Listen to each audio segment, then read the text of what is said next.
Hi guys, today we are going to have Copenhagen by boat. So we are going to discover Copenhagen sights and sounds of the city by water.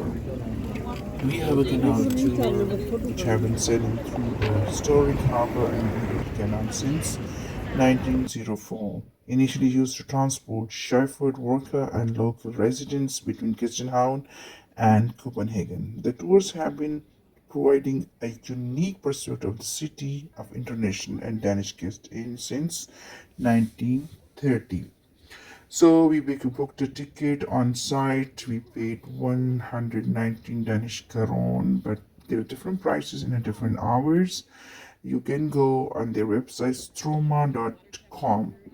We had a metro to this spot and we took off on Kongens nytorv and we come to Nyhavn. There is the place from where you can have a boat. So right now we are in the boat and in the boat this is the traveling time is 1 hour and one guide who is telling us about all info and history about Copenhagen. You can see a beautiful buildings on our left.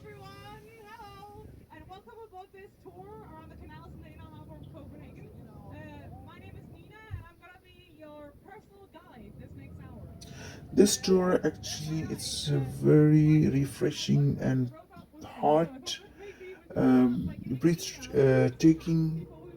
We sailed through the historic harbor and charming canals surrounded by impressive architecture and iconic landmarks.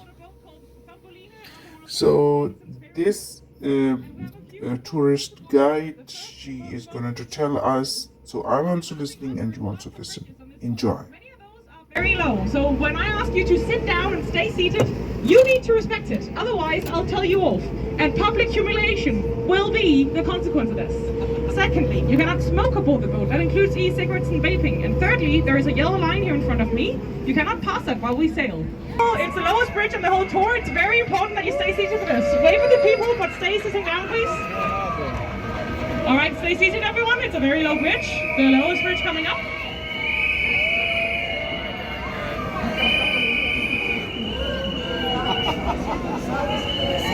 I see a few hands trying to reach for the bridge. I just want to inform everybody here that since these bridges were built, they have never ever been cleaned. And people pee on the bridges, and they spit on the bridges. And hundreds of thousands of filthy, disgusting hands have touched those bridges before you. So you don't really want to touch those bridges, I think. There was one guy and lots of ladies of the night to go with them.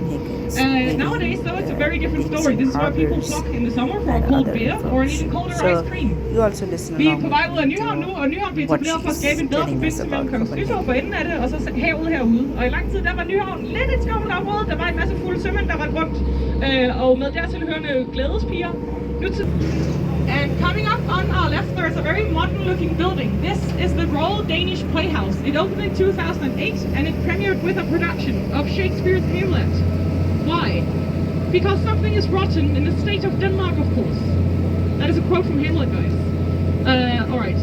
Hamlet actually takes place somewhere else, though. It's up north in a town called Elsinore, on a castle called Kronborg, but that's also a castle you can go and visit if you like.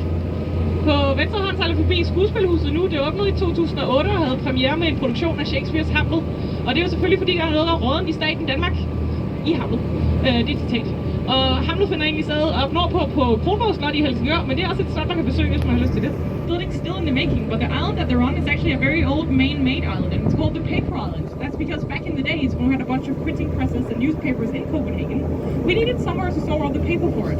So this island was devoted to the storage of paper for the printing presses. And now they're turning into luxury apartments, and they will have the most expensive square meters in all of Denmark. So, safe to say, even though I get to see the buildings from the outside every single day, it is highly unlikely I will ever get to see them from the inside. That is, unless I get a sugar daddy, of course, and I am already working on this, guys, so you can relax. Nu, den har sit navn trykken i gamle dage. Det er en menneskeskabt ø, meget gammel en af slagsen, men lige nu er der ved at blive lavet nogle meget nye bygninger, og det er nogle luksuslejligheder, der vil blive lavet. De kommer til at have de dyreste kvadratmeter i hele Danmark. Så selvom man får lov at se de her bygninger, nogen kommer at se indenfra. Way down. into an area called Holmen, and Holmen used to be the Navy's base. This is also where the creative educational institutions have moved out. So this is now also where you'll find the Danish Royal Academy of Architecture Design, the music school, and also the film school. Musikkonservatoriet og Filmskolen. Thank you.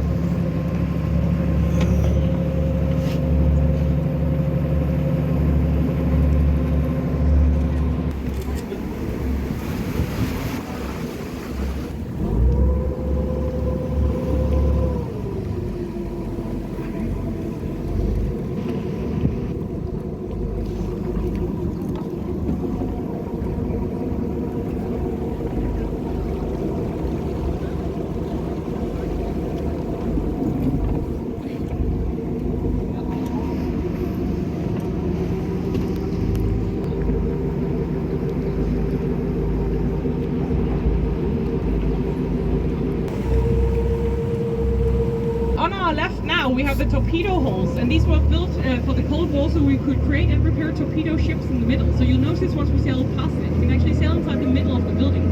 It's a good example of how we try to preserve architecture in Copenhagen. Instead of tearing down and building new, we try to find a new purpose for the buildings. These have clearly been turned into apartments. Vi sejler forbi torpedohallen på venstre hånd nu. Det blev bygget til den kolde krig, så vi kunne reparere og bygge torpedobåde i midten. Det er derfor, man kan sejle ind i midten af bygningen. Og det er et godt eksempel på, hvordan vi prøver at bevare gammel arkitektur her i København. I stedet for at rive ned og bygge nyt, så prøver vi at finde en ny måde at bruge bygningerne på. Og det her det er selvfølgelig blevet til lejligheder.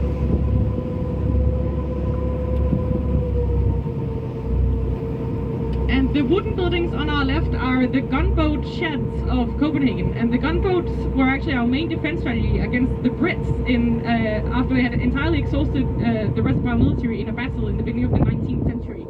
Remaining, we had the gunboat sheds with cannonballs and gunpowder inside. Out front would be a gunboat with a loaded cannon on top, so we were ready in case of attack. And they are now protected buildings, part of Denmark's national heritage, but they are still in use as commercial offices, as you can probably see. På venstre hånd, der er lidt forbi kanonbådsfundene nu. Det blev Ganya. It was a military base, but then in the 70s there was a bunch of hippies who couldn't find a place to live, and they just moved in there and stuck around for so long that it turned into a little city within the city of Copenhagen. In there they have their own rules, their own garbage disposal system, their own kindergarten. They even have their own currency in there. You can easily visit Christiania, it's open to the public, and they also accept Danish kroner, but you're not allowed to take photos inside of most of Christiania.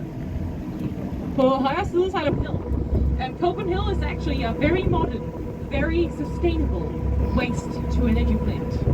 Doesn't sound that sexy, but it also has other features. So on the side of Copenhagen going up it, we have Europe's tallest climbing wall. On top we have hiking trails and a cafe. Og så måske ned ad bakken igen, hvis man har lyst til det.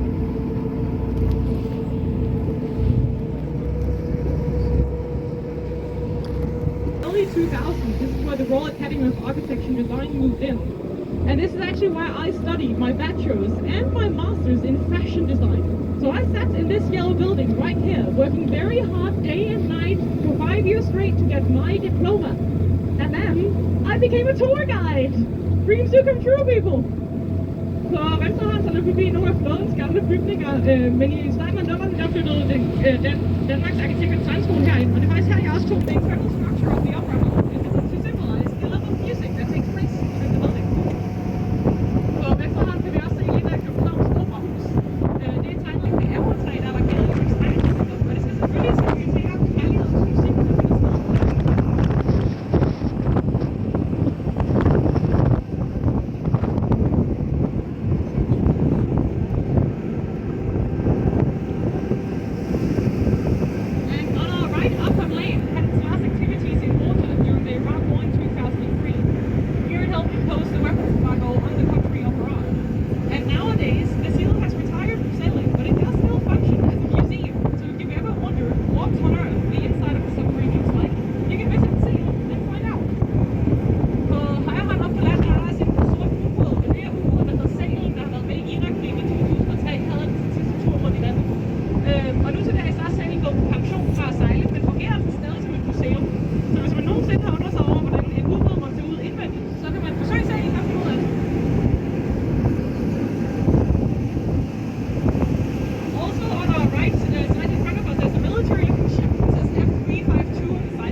Denmark is also kind of famous for an accident that happened here in the 80s.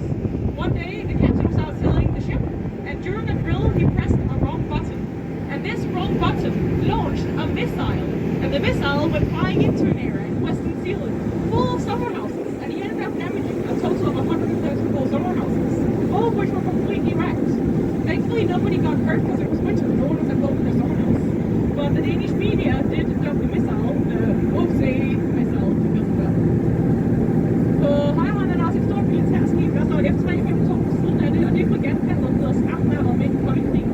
Men i Danmark er blevet Skam måske mere kendt for en ulykke, der skete i 80'erne. En dag var kaptajnen ude at sejle, og under en øvelse kunne man til at trykke på en forkert knap. Og den her knap, den fyrede missil afsted.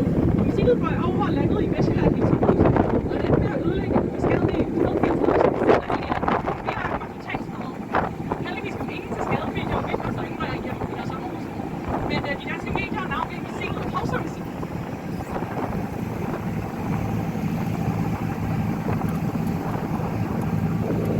og det er kongeskibet Nyhavn, det er selvfølgelig kongeskibets skib her i Danmark, og der er så ikke hver eneste dag, det er ude i Nyhavn, så jeg er lidt heldig at få lov at se Nyhavn så tæt på i dag.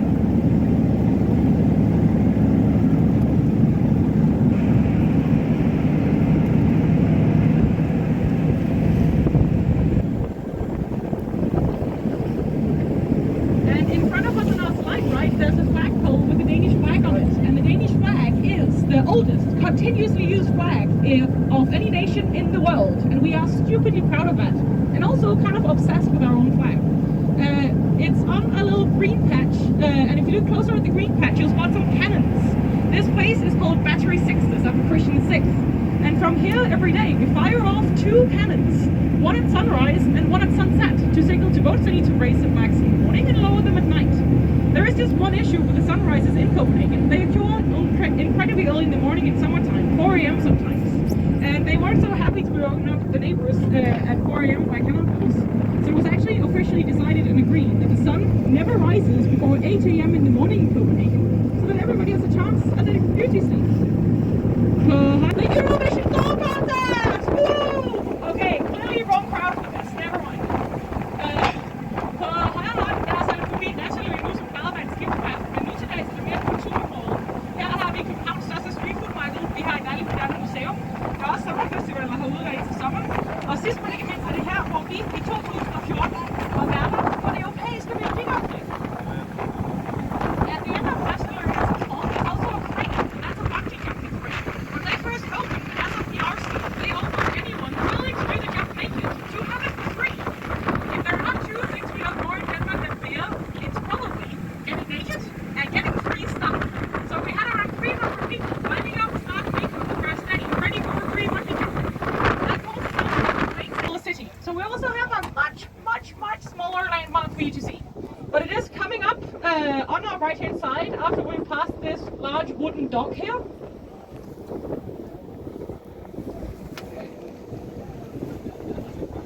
And we need to get pretty close because it's very small.